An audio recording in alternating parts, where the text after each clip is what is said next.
day 3 of our series. We're redefining what retirement looks like. Yesterday, if you didn't watch the video, please go back and watch day 2. But the whole concept yesterday is looking at the dollars and cents of it. If we only have CPP in old age and then we're reliant on our bag of money for retirement, there's a big concern when markets take a downturn like they are now. So this idea of a sequence of returns. When we are spending our money, it dramatically matters when the markets take a downturn. So here's the idea. We want to essentially buffer this idea of volatility. We can be in the market in retirement. That's okay. However, we need to ensure that we have some kind of measures to make sure the money's going to last. One of the ways to do that is a volatility buffer. So as we talked about yesterday, there's going to be years in your retirement where there's going to be ups, there's going to be downs, and then there'll be ups again. Now, no one can predict when these will happen. Nobody. Okay, if we all had a crystal ball, we wouldn't even be in this business, we would all be in Hawaii, okay? So no one can predict, but just like everything in life, you cannot control what happens to you. You can only control with what you do with it after and how you respond. Here's the concept. In the good years, we can withdraw money from said account, from our bag of money. And even in the down years, we have no idea when the markets are going to turn. So we could even pull money out the first year, maybe the second year. But here's the concept. If a year or two after a down market, we have somewhere else to pull from, not from our big bag of money, let's say our $1 million, okay? If we have somewhere else to pull from, we allow this money to recover. That's going to give your savings years and years more life. Now, we'll go to the numbers and show you an example of how that works in just a minute. What are some examples of what characteristics does this other money need to have?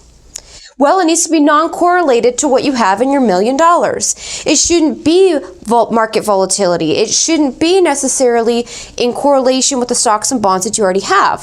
Some examples that people use have been GICs, even though the rates aren't great. Or real estate, but there's not guarantees on that. And either one of those circumstances, if you lose your job or you end up going on long-term disability or some other life event happens, no one else is going to keep saving for you in those type of avenues. So let's jump to the computer. Let me show you exactly numbers and cents as to how it would work and how much longer your savings will last if we have another bag of money somewhere else for your retirement. So here are the numbers and cents of how this volatility buffer could work. So if we go back to what our illustration looked like yesterday as to how $1 million, that historically we have an average rate of return of 14.87, pulling out 100 grand a year. Technically, if you have that average, you would think, oh, I've got plenty of money at the end of the day. But here's what's happening. Here's this idea again that we have a couple good years. We have a couple bad years. That will happen if we're going to be in the markets in retirement just like today.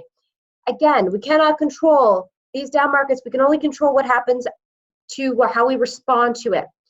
So here's this idea. If we had another bag of money in the wings somewhere else, and the years after a downturn, we had deliberately made a strategic plan to pull money somewhere else and let the money in our market retirement account sit still and recover, would the money last longer?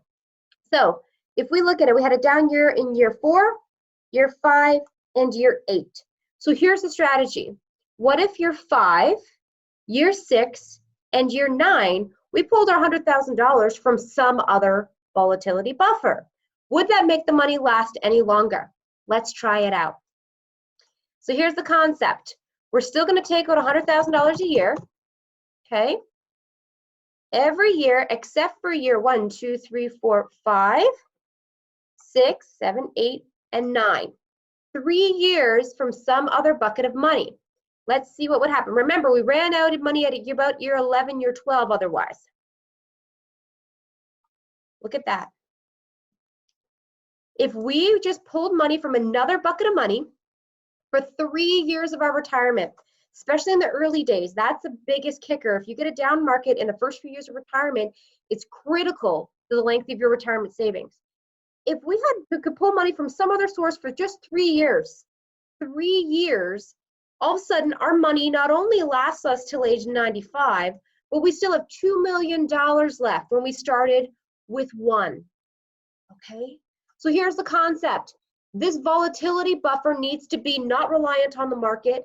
It needs to be somewhere else safe, accessible, and we also need to not be necessarily all within the government's rules, meaning our savings should not be all in registered money, because if it's all registered money, you're required to take money out at retirement, and you cannot implement this full strategy. You cannot make your savings last this long.